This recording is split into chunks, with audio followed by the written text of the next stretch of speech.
A cidade bebe do que não vê. Esta frase, sussurrada em tom de piada por décadas nos botecos de São Domingos de Goiás, ganharia significado sinistro 18 anos depois. Mas em março de 1998, quando o ex-prefeito Horácio Tavares desapareceu, ninguém ainda compreendia completamente o que aquelas palavras carregariam. São Domingos de Goiás era, e continua sendo, uma dessas cidades que aparecem no mapa mais por obrigação cartográfica do que por relevância. 11.000 habitantes, economia baseada em agricultura de subsistência e comércio local, uma praça central com coreto descascado e uma igreja matriz cujos sinos tocavam pontualmente às 6 da manhã e às 6 da tarde. Ali, todo mundo conhecia todo mundo. Segredos duravam no máximo uma semana, e poder político se concentrava em 3 ou 4 famílias que se alternavam na prefeitura desde os anos 70. Horácio Tavares governara a cidade entre 1993 e 1996. Homem de 52 anos, advogado formado em Goiânia, casado com Celina Tavares e pai de 2 filhos já adultos. Durante seu mandato, prometera modernização, asfalto para ruas principais, reforma da escola municipal, construção de um novo reservatório de água, para acabar com os racionamentos que atormentavam a população todo o verão. As obras começaram com pompa em 1995, fotografadas para jornais regionais, mas terminaram às pressas meses antes do fim do mandato, numa correria que gerou comentários. Março de 1998. Horácio não era mais prefeito. Havia perdido a reeleição em 1996 para o rival político Valdeci Cunha, mas mantinha a influência local. Advogava para pequenos produtores rurais e circulava pela cidade como quem ainda pertencia ao poder, cumprimentando todos, parando para café nos bares da praça. Na manhã do dia 12, quinta-feira, ele saiu de casa por volta das 10 horas, dirigindo seu Chevrolet Monza cinza, placa de final 8, usando camisa social azul e calça jeans. Disse à esposa Celina que ia até o campo de obras do novo reservatório. Precisava ver algo sobre a documentação final da construção. Volto pro almoço, foram suas últimas palavras. Celina ainda viu o carro descer a rua de terra, levantar poeira vermelha característica daquela região, dobrar na esquina e desaparecer. Meio-dia chegou, depois 1 da tarde, 2, 3. Celina ligou para conhecidos, para o escritório de advocacia, para a prefeitura. Ninguém havia visto Horácio desde a manhã. Às 6 da tarde, com o sol já baixo no horizonte, Celina registrou o boletim de ocorrência. O delegado Clóvis Mendes, homem de 60 anos que conhecia Horácio desde a infância, não demonstrou grande preocupação. Deve ter ido resolver alguma coisa em Goiânia e esqueceu de avisar. Amanhã aparece. Mas Horácio não apareceu no dia seguinte, nem no outro, nem na semana seguinte. Buscas foram organizadas. O Monza cinza foi encontrado 3 dias depois, abandonado numa estrada vicinal a 8 quilômetros da cidade, portas abertas, chave na ignição, tanque pela metade. Dentro do porta-luvas, apenas documentos do veículo e um maço de cigarros Derby, marca que Horácio fumava. Nenhum sinal de violência, nenhuma pista óbvia. A investigação que se seguiu foi, para dizer pouco, superficial. Delegado Clóvis ouviu meia dúzia de pessoas, fez anotações em caderno surrado, concluiu após 2 semanas. Desaparecimento voluntário. Sujeito deve ter querido fugir de alguma coisa. Quando pressionado por Celina sobre o que exatamente Horácio estaria fugindo, o delegado deu de ombros. Coisa de político, dona Celina. A senhora sabe como é. Mas São Domingos sabia, ou achava que sabia, mais do que o delegado admitia. Os boatos começaram a circular como erva daninha. Horácio teria desviado verbas da obra do reservatório e fugido com dinheiro. Horácio estaria envolvido em esquema com políticos de Brasília e precisara sumir antes de virar testemunha. Horácio teria sido ameaçado por fazendeiros e escolhera desaparecer. Cada versão tinha seus defensores, seus detalhes acrescentados, suas certezas proclamadas em voz baixa. Os anos seguintes ao desaparecimento de Horácio Tavares foram marcados pelo silêncio progressivo. Celina continuou morando na mesma casa, mas envelheceu 10 anos em 2. Os filhos, já estabelecidos em Goiânia e Brasília, tentaram convencê-la a vender tudo e mudar-se com um deles, mas ela recusava. E se ele voltar? Precisa ter alguém aqui esperando. Mas Horácio nunca voltou. São Domingos seguiu sua rotina de cidade pequena. Festas do padroeiro, feiras aos sábados, política municipal que alternava entre os mesmos nomes de sempre. Valdeci Cunha, o prefeito que sucedera Horácio, governou até 2000 e depois foi substituído por outro político local. A caixa de água construída durante a gestão de Horácio funcionava perfeitamente, abastecendo a cidade sem falhas. Poucos se lembravam das circunstâncias apressadas do fim da obra. Marina Campos, filha de comerciantes locais, cresceu ouvindo a história do prefeito desaparecido. Tinha 11 anos em 1998 e lembrava-se vagamente de Horácio, homem alto, voz grave, que comprava balas na loja dos pais e sempre perguntava sobre a escola. Anos depois, formada em jornalismo em Goiânia, trabalhou para jornais regionais cobrindo política, economia e casos policiais. Mas nunca esqueceu completamente o mistério que assombrara sua cidade natal. Março de 2016. 18 anos haviam passado. A velha caixa de água municipal começou a apresentar rachaduras estruturais, fissuras nas paredes de concreto, infiltrações que comprometiam a qualidade da água. Engenheiros contratados pela prefeitura analisaram e deram o veredicto: demolição necessária. Seria construído novo reservatório no mesmo local, maior e mais moderno. A demolição começou numa segunda-feira de manhã.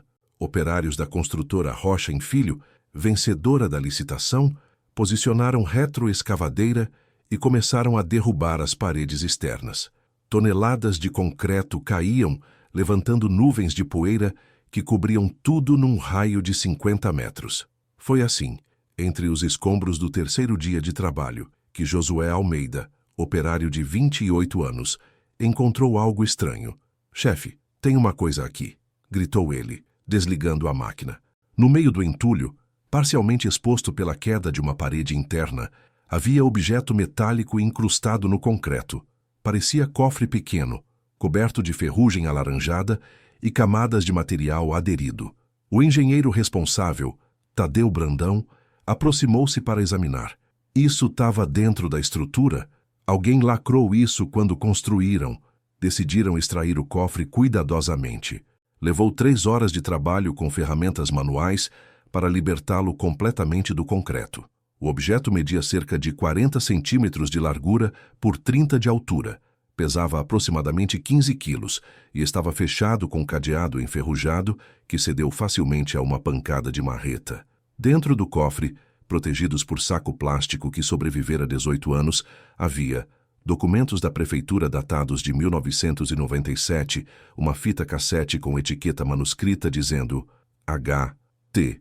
Março 98, e uma carta de 2 páginas escrita em papel timbrado da prefeitura municipal. A assinatura ao final, tremida mas legível: Horácio Tavares. Tadeu, que conhecia a história do ex-prefeito desaparecido, sentiu arrepio percorrer a espinha. «Preciso levar isso para a polícia», murmurou. Mas antes, fotografou tudo com o celular. Instinto jornalístico amador de quem vive em cidade pequena onde qualquer novidade vira manchete. A notícia do cofre encontrado na caixa de água se espalhou por São Domingos, com velocidade de fogo em capim seco. Tadeu Brandão entregou o material à delegacia. Mas antes, as fotos já circulavam pelo WhatsApp, grupos de família, de comércio, de igreja. Em 48 horas, a história chegou a Goiânia, onde Marina Campos trabalhava como repórter freelancer para portal de notícias regional. Marina viu a foto da carta enquanto tomava café numa manhã de quinta-feira. Reconheceu imediatamente a assinatura. Havia visto documentos antigos de Horácio em arquivos que os pais guardavam. Sentiu o estômago revirar. Ligou para a mãe em São Domingos, confirmou a autenticidade do achado e, 2 horas depois, estava na estrada dirigindo os 200 quilômetros que separavam Goiânia de sua cidade natal. Chegou ao entardecer, foi direto à delegacia. O delegado atual, Marcelo Rezende, homem de 40 e poucos anos que assumira o posto recentemente, recebeu-a com mistura de cautela e curiosidade. «Não posso deixar você ver os documentos originais, são evidência, mas posso confirmar. É carta de Horácio Tavares, datada de 11 de março de 1998, Um dia antes do desaparecimento, Marina negociou.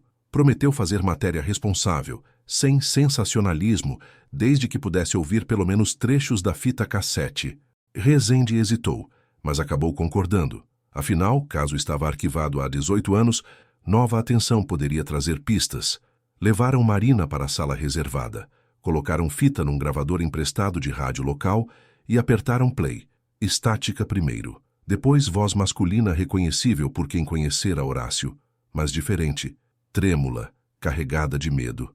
Hoje é 11 de março de 1998, 10 da noite. Estou gravando isto porque preciso deixar registro. Se algo me acontecer, alguém precisa saber. Descobri coisas sobre a obra do reservatório, coisas que vão além de desvio de verba. Há pessoas envolvidas, nomes grandes, gente de Brasília. Eles sabem que eu sei. Recebi ameaças. Ontem, ligação anônima dizendo para esquecer o que vi, ou minha família pagaria. Não posso ir para a polícia. Não sei em quem confiar aqui. Vou tentar contato com o Ministério Público Federal amanhã. Se algo der errado, procurem no reservatório. O que guardamos para proteger acabou nos afundando. A gravação continuava com ruído de água correndo ao fundo, como se Horácio estivesse próximo à torneira aberta ou chuva caindo. Depois, quase sussurrado, a cidade bebe do que não vê. E então, silêncio. Marina sentiu arrepio. Perguntou sobre a carta. Rezende permitiu que lesse cópia digitalizada. O texto, manuscrito em letra apressada, dizia: se alguém encontrar isto, saiba que tentei fazer o certo. Durante a construção do reservatório, descobri que parte do material usado era impróprio, cimento adulterado, ferragens fora do padrão. A empresa construtora tinha conexões políticas fortes. Quando questionei, fui ameaçado. Mas pior que isso, descobri que o desvio financiava campanha de deputado federal. Tenho documentos provando. Guardei cópias em local seguro, mas agora sei que me vigiam. Se desaparecer, não foi acidente, foi silenciamento. Horácio Tavares. Marina passou os dias seguintes mergulhada em investigação.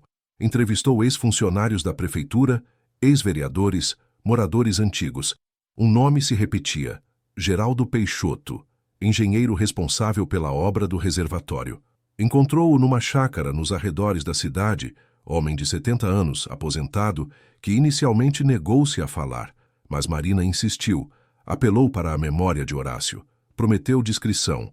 Geraldo finalmente cedeu. Sentados na varanda de sua casa, ele acendeu cigarro com mãos trêmulas e começou a falar. A obra foi um inferno. Pressão política de todo lado. A construtora vencedora da licitação tinha ligações com gente poderosa em Goiânia e Brasília. No meio da construção, descobrimos que o cimento fornecido não correspondia às especificações. Horácio quis interromper tudo, denunciar. Foi impedido. Disseram que se ele abrisse a boca, perderia tudo. Cargo, reputação, talvez mais. E o que aconteceu? Pressionou Marina. Geraldo tragou fundo. Na madrugada de 12 de março, recebi ligação mandando ir ao canteiro de obras às pressas. Quando cheguei, havia movimento estranho. Caminhões, homens que não conhecia, mandaram eu voltar para casa e esquecer o que vi. No dia seguinte, Horácio sumiu. E nunca mais falei sobre isso. Até hoje. O depoimento de Geraldo Peixoto abriu comporta que Marina sabia ser perigosa. Se realmente houvera movimentação suspeita naquela madrugada de 12 de março de 1998, e se Horácio desaparecera horas depois, a conexão era impossível de ignorar.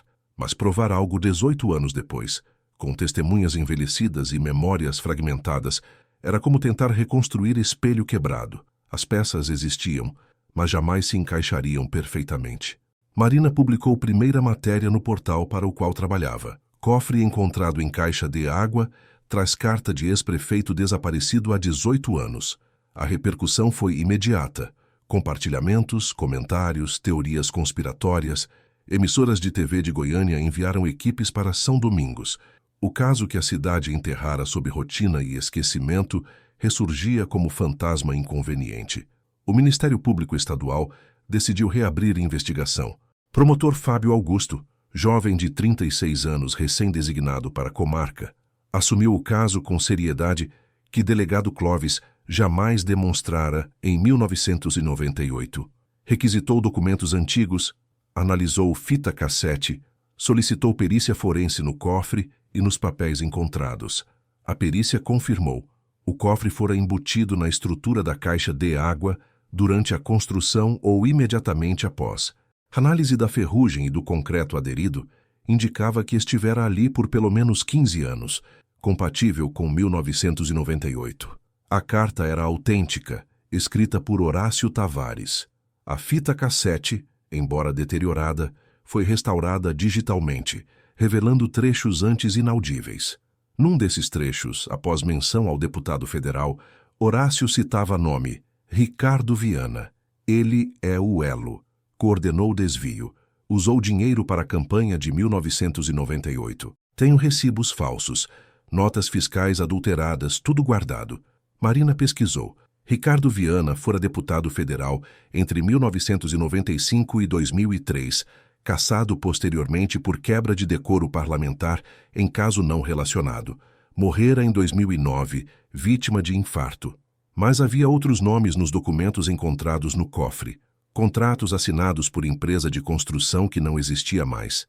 Construtora Alvorada Lida, com sede registrada em Goiânia, mas sem funcionamento atual. Marina rastreou ex-sócios através de registros da junta comercial. Um deles, Antônio Borges, ainda vivia em Aparecida de Goiânia. Conseguiu contato telefônico. Antônio, inicialmente reticente, concordou em encontro reservado. Sentaram-se num café às margens da BR-153, longe de olhos curiosos. Antônio tinha 68 anos, aparência cansada de quem carrega segredos pesados. Eu saí da Alvorada em 1997, começou ele, mexendo o café que não bebia. Percebi que havia coisas erradas. Cimento que comprávamos não era o que entregávamos nas obras. Notas fiscais que eu nunca assinei apareciam nos livros contábeis. Quando questionei, me ofereceram dinheiro para calar a boca. Recusei. Saí da sociedade. E Horácio Tavares? Perguntou Marina. Antônio suspirou. Horácio era honesto demais para a política. Quando descobriu o esquema, quis denunciar. Mas mexeu com gente grande. Ricardo Viana tinha conexões em Brasília, proteção em Goiânia.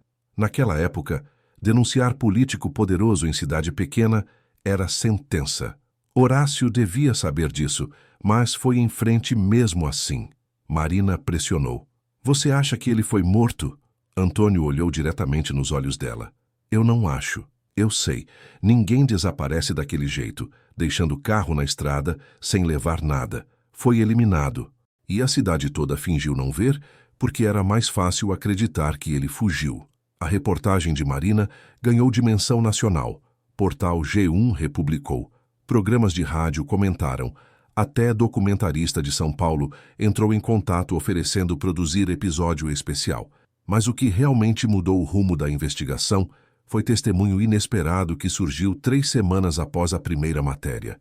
O testemunho chegou numa manhã de abril, 3 semanas após Marina publicar a série de reportagens sobre Horácio Tavares. Era mensagem anônima, enviada através do formulário de contato do portal de notícias. Eu sei o que aconteceu naquela madrugada de março de 1998. Preciso falar pessoalmente, mas não posso me identificar ainda. Estou com medo. Marina marcou encontro em local neutro, praça em Goiânia, longe de São Domingos.